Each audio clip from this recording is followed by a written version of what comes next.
Hello everyone and welcome to episode 24. I'm Gabe and today we'll have our final battle with the evil team leader and meet a bunch of new Pokemon. But first, a quick recap. In the last episode, you rescued the researchers at the top of Mount Paleo from the remaining Team Arc grunts. Psycat escaped again, but you defeated Mark, the Ice-type head researcher, and acquired the next access code. Now you just gotta catch up to that Team Arc leader.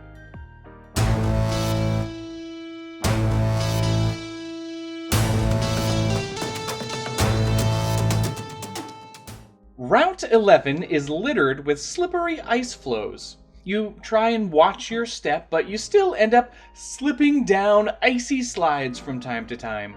You spot wild Pokemon playing on the slopes like Fractip, Icequama, Aurorus, Primal Persian, and Hadrotoot.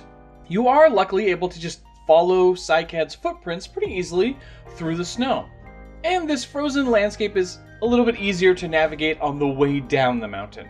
The wild Pokemon here are quite difficult, and as you battle, 2 of your Pokemon are ready to evolve. Yes, let's take a look at what a couple of our primal fossils evolve into. First off, little grumpy Omanite is going to get long. It'll be inspired by the Orthoceras fossils that are commonly found around the world. These spiky little guys were very successful, and I wanted to reflect that by having this design here. Also, Omastar always fell into the Gen 1 designs that just aren't different enough camp for me, so we're gonna go in a different direction. The face remains nice and grumpy, though now it has like a little trident looking plate over its eyes, you know, a little nautical theming. I had to resist the desire to over-design the shell with spikes and whatnot, and landed on a much simpler set of markings that reference the banded chambers on real Orthoceras fossils. Oh, and I usually don't talk about stats, but the original Omastar Dex entry talks about how it went extinct because it was too slow to survive, which just felt like a dumb reasoning. So it'll get a mediocre speed stat, but I'm going to give it an ability to compensate for that. Oh, and of course, colors are similar to Omanite, with the shiny colors being the same as normal Omastar.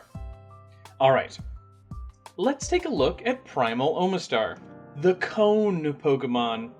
Incorrectly restored Omanite are unable to develop their shells into the conical shape of Primal Omastar. This streamlined shape allows this efficient predator to reach great speeds. Previous theories about their extinction being the result of limited mobility appear to be false. And its ability is Speed Boost, so that just lets it get faster and faster every turn. Omastar is long and speedy, and still pretty formidable even though it's just a mono water type.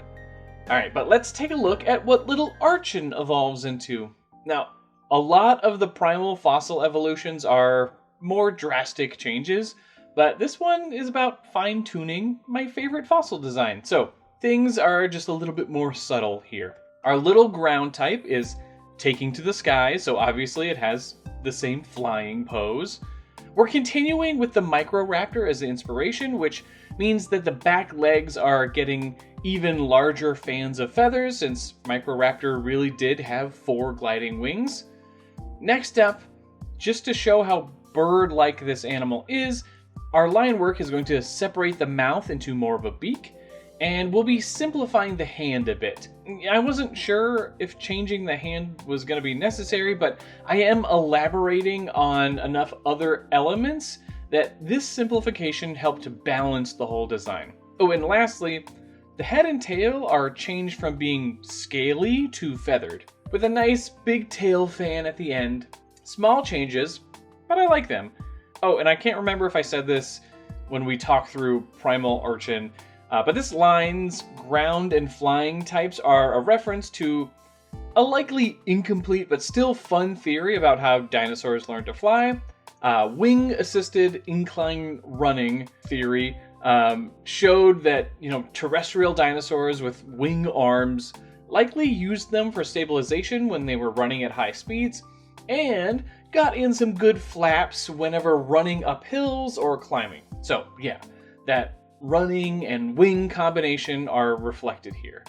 Oh, and like before, the colors are all about the iridescent feathering that Microraptor actually had, but of course, if that's too subdued for you, you can always get loud with the shiny colors of the original. Alright, here is Primal Archeops, the first bird Pokemon. This adaptable bird is just as comfortable flying as it is running or climbing. When flying, Primal Archeops hold their feet out to act as a second set of wings. Their iridescent feathers give off a cool shimmer, and sometimes this is all that is seen as they travel at high speeds. Its ability is again kind of a mirror of the normal ability that it has Defeatus. So Optimist, that means that whenever the HP of this Pokemon drops below 50%, its attack and special attack get boosted by 25%. And I gotta say, I love it. It is not the flashiest redesign, but I think that these little tweaks make my favorite fossil Pokemon even cooler. But you'll have to let me know what you think of these two fossil Pokemon. Which one would you put on your team?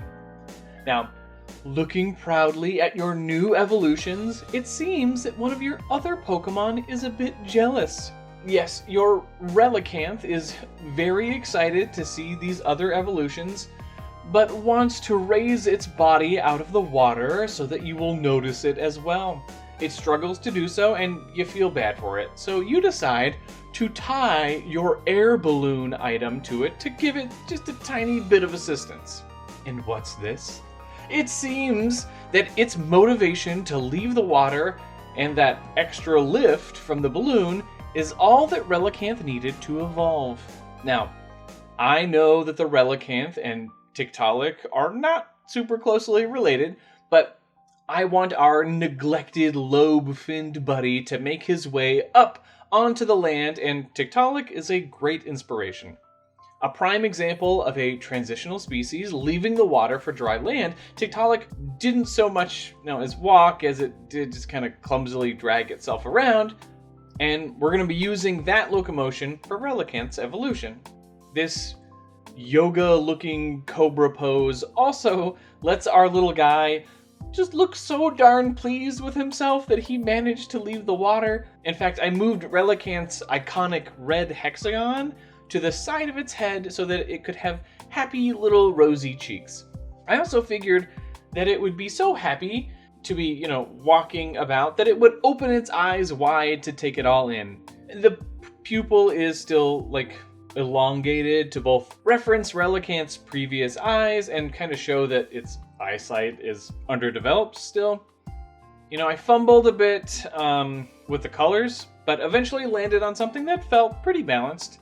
Oh, and since our fish is so happy to have crawled out of the water and put his swimming days behind him, we'll be tackling another unused type. Alright, let's take a look at Tikatanthic, the crawling Pokemon. Many Relicanth strive to leave the water, but they require assistance to do so. Tikatanthic is finally able to lift its body off the ground slightly with strong lobe fins. Access to dry land has left this Pokemon in a perpetual state of glee. Tikatanthic love to slowly waddle around and show off their new mobility. They are forever grateful to any trainer who helped them evolve. And its ability is Sturdy, and that just lets it survive with 1 HP when it would normally be knocked out by a single attack. With this surprising evolution dragging itself behind you, you return to sea level, warmer air, and the gate of Neo Outpost. This appears to be the main dock of the Paleon region. Cargo containers are stacked high, and trucks seem ready to take heavy equipment all over the region. You hear shouting and spot Psycad knocking her way through a crowd of researchers and workers. You race after her as she heads for the dock. Other researchers stand in her way, allowing you to finally catch up to her. No, not you again. Can't you just let me be? You don't understand the danger we're all in. That's it. Time to wipe the floor with you and be on my way. Psycad attacks you again with her Dunklevish, Trowazolt, Drakento, and Leparto. But you've had plenty of experience with these correctly restored Galar Pokemon, and you're knocking all of them out, no problem. On the ropes, Psycat calls out her final Pokemon. Alright, unlike the other modern elemental monkeys, Simirage is getting an evolution. We're bringing in inspiration from two places. Firstly, the Gigantopithecus. This was a gargantuan ape that I really wanted to get in here somewhere. Some claim that the Gigantopithecus didn't actually go extinct, and it's what's responsible for like Bigfoot and Yeti sightings. So yeah, it's a giant ape. Very cool. And secondly, second inspiration, it is retaining its fairy and dark typing, which we will be using to further explore the ideas of mysticism, spirituality, and religion. Probably a little heavy for Pokemon, but it's not overt in the final design, so I think we're okay. Tufts of fur give it a kind of pope-like or shamanistic headdress. Again, skirting the line of being too on the nose, but I think it's okay. Also, it's going to have a fuzzy cape going around and long fuzzy sleeves, just hints at, ceremonial garb. Oh, and of course, Simirage's sharpened stick has become a staff now.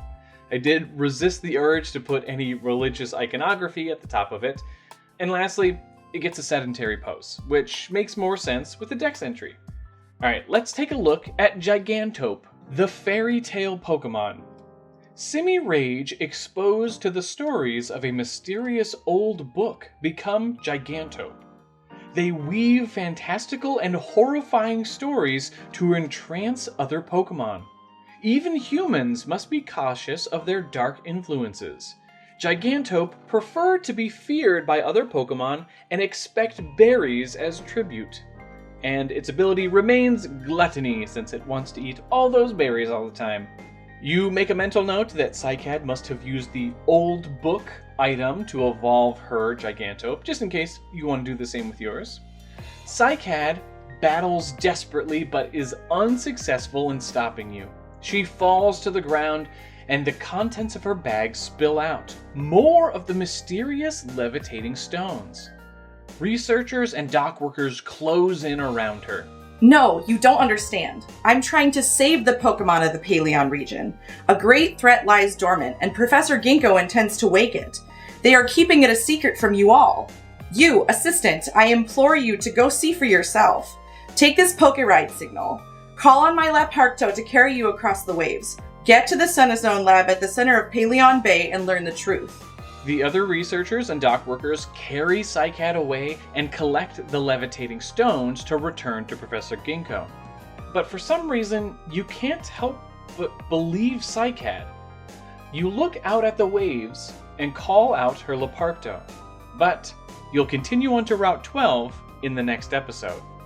Thank you all so much for watching, and please leave a like if you enjoyed the video. As always, I would love to hear your thoughts on today's episode down in the comments below. Do you like the new fossil evolutions, or do you prefer one of the new designs? Oh, a big thank you to Vanessa for voicing Psycat again, and the bonus episodes will be picking back up again. And now that wedding things are finally over, things are calmed down, bonus episodes will happen once more. So keep an eye out for that, and I'll actually see you for some unique 3-stage designs in the next episode. Bye!